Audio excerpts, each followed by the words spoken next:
Hello there. Welcome to the second quarter 2024 video review of the iSectors Post MPT Allocations. My name is John Koch, iSectors Senior Investment Analyst, and I am joined by the CEO and CIO of iSectors, Vern Sumnicht. In case you aren't familiar with the Post MPT allocations, they're iSectors' flagship allocation models and have been around since the firm's inception. Vern, maybe you want to give a bit of background on how these models work. Right. We've been running them for almost 20 years, so 19 years for Post MPT growth. And it's never been easy to explain really well. And I'd love to invite people that are truly interested, go to our website at iSectors.com and take a look at the white paper that we've got on the Post MPT or Post Modern Portfolio Theory allocation models. I think you'll find it very enlightening, and MBAs and CFAs that understand all these principles will find it, I believe, very enlightening. It's first up to try to explain it. We don't allocate among large value, large growth, small value, small growth, international. Even it's the Morningstar 9-box. If you run a correlation matrix on those asset classes, you're going to find that they're all extremely highly correlated.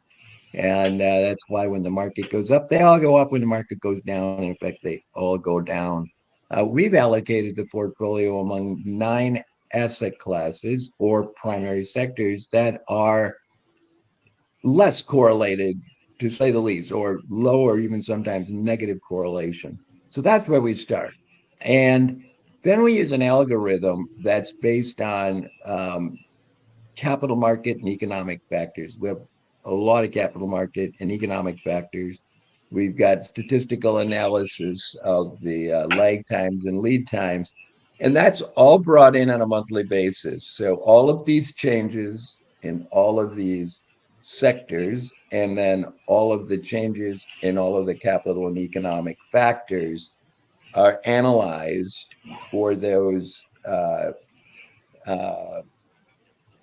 the lead and lag times are reanalyzed every month, looking at how they've changed, looking at the entire history. We have some history going back about 50 years.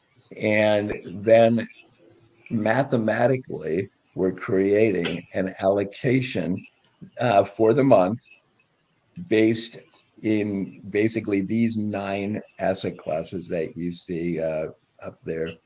And again, I invite you to go to our website, take a look. This makes a good equity allocation or alternative equity allocation, at least for your client portfolios. And I think that the clients would really appreciate it. Ours do and have over time. And John can update you on some of the current results. Yeah. Thanks, Vern.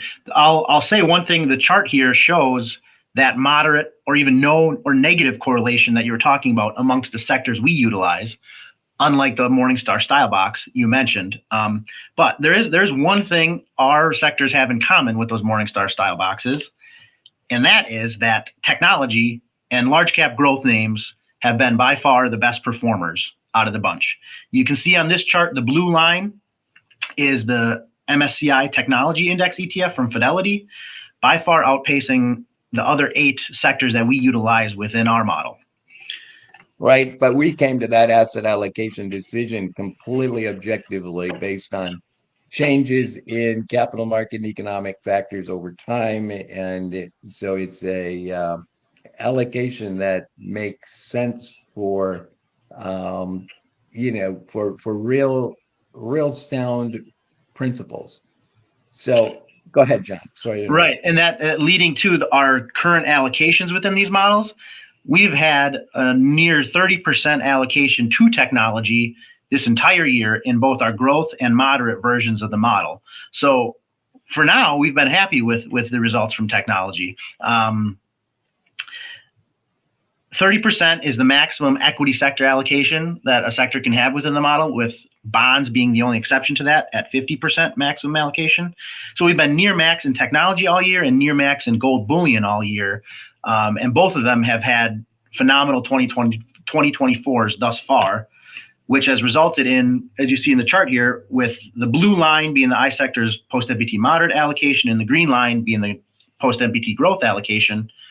Growth has very narrowly outperformed the 60/40 stock bond index, and moderate has outperformed it even more. So we've been happy with the results from technology and gold bullion thus far this year, and we'll make sure to keep it updated as we go forward in 2024, how the model changes and our views on the economy.